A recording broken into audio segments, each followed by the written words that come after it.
everybody, this is Cameron from Obnoxious and Anonymous, and I'm here today to talk about some incredible breaking news in the Twin Peaks fan community. This is something that I have been curious about for probably 20 plus years now. All right, where to begin? Where to begin? Let's start at the beginning. So, back when Twin Peaks originally came out in 1990, it was the first TV show that I can recall to get, at least in its first season, a VHS release for each episode, not counting the pilot. The pilot would come out later on VHS with that extended European ending. But episodes 1 through 7 came out on VHS. Each episode had its own VHS tape, which was pretty awesome. It came in handy for me because episode 5, that was the one episode in which I was visiting a family member who did not have basic cable. And so we were using rabbit ears to get a signal so I could get that recording. And unfortunately, it was the only episode in which I did not get a pristine recording of with commercials and all that. So I was kind of bummed, but what could you really do, right? However, when they released the first season on VHS, I was ecstatic because I was able to get my episode 5, and you didn't have to buy the entire set. You didn't have to buy episodes 1 through 7. I probably should have in retrospect, but at the time it was $15 per tape, and I only needed episode 5, so I just bought episode 5, and I still have it. Now, season 2 on VHS did not happen until that giant box set came out in the mid-90s, the one that you could get at Suncoast Video. They never released season 2 by itself, at least here in the States.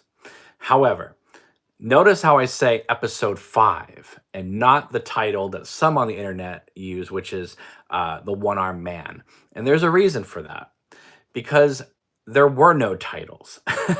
Seasons 1 and 2 of Twin Peaks had no titles.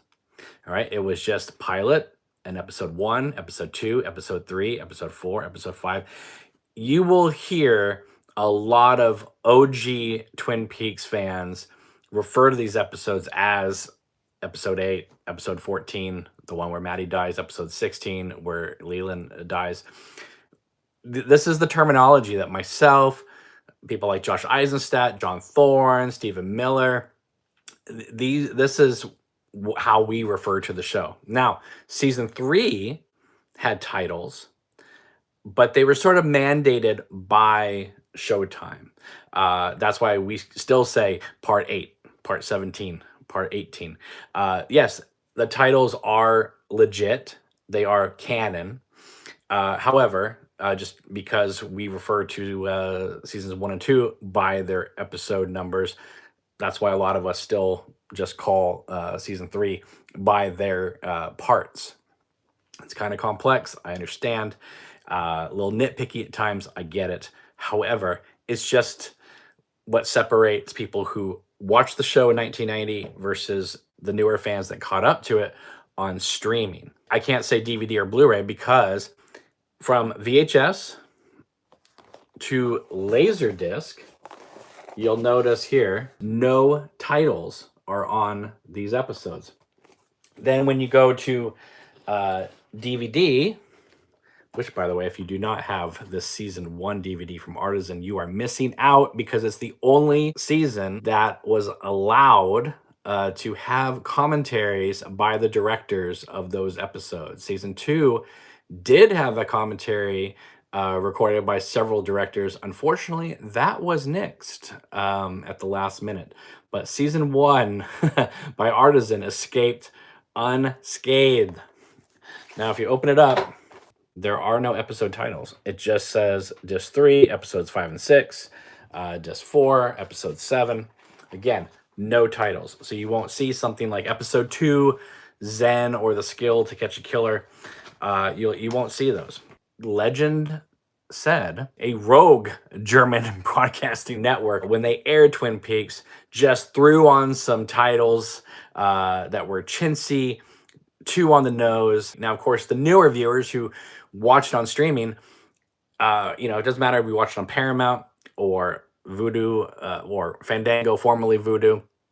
they have these titles on there. They have like episode 1, Traces to Nowhere, episode 2, Zen or the Skill to Catch a Killer, episode 3, Rest in Pain, episode 4, The One-Armed Man, episode 5, Cooper's Dreams, episode 6, Realization Time, and so on and so on and so on. So a lot of the newer viewers know it by those episode titles. But I've always been curious because, you know, why would Mark Frost and David Lynch allow a rogue, station out in Europe to just name the episodes? That always seemed really bizarre to me, to be honest.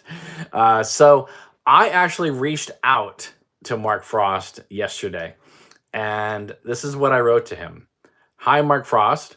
Can you shed some light on the Twin Peaks titles that have been used on the internet for seasons 1 and 2 for years now? Some may not know the episodes were just numbered originally, and that was then carried over onto the VHS, DVD, and Blu-ray releases. Thank you. Well, today we got our answer. Mark Frost responded back, which is amazing. And this is what he wrote. Those are the internal titles I gave each episode for fun, so we didn't have to use numbers. They were never intended for the general audience, but they leaked out on bootlegged pages. So there you go. It wasn't some rogue German station that we have been led to believe for 20 plus years. It was Mark Frost himself who coined these titles just for fun, but they were never meant to become the official mainstream titles of those episodes.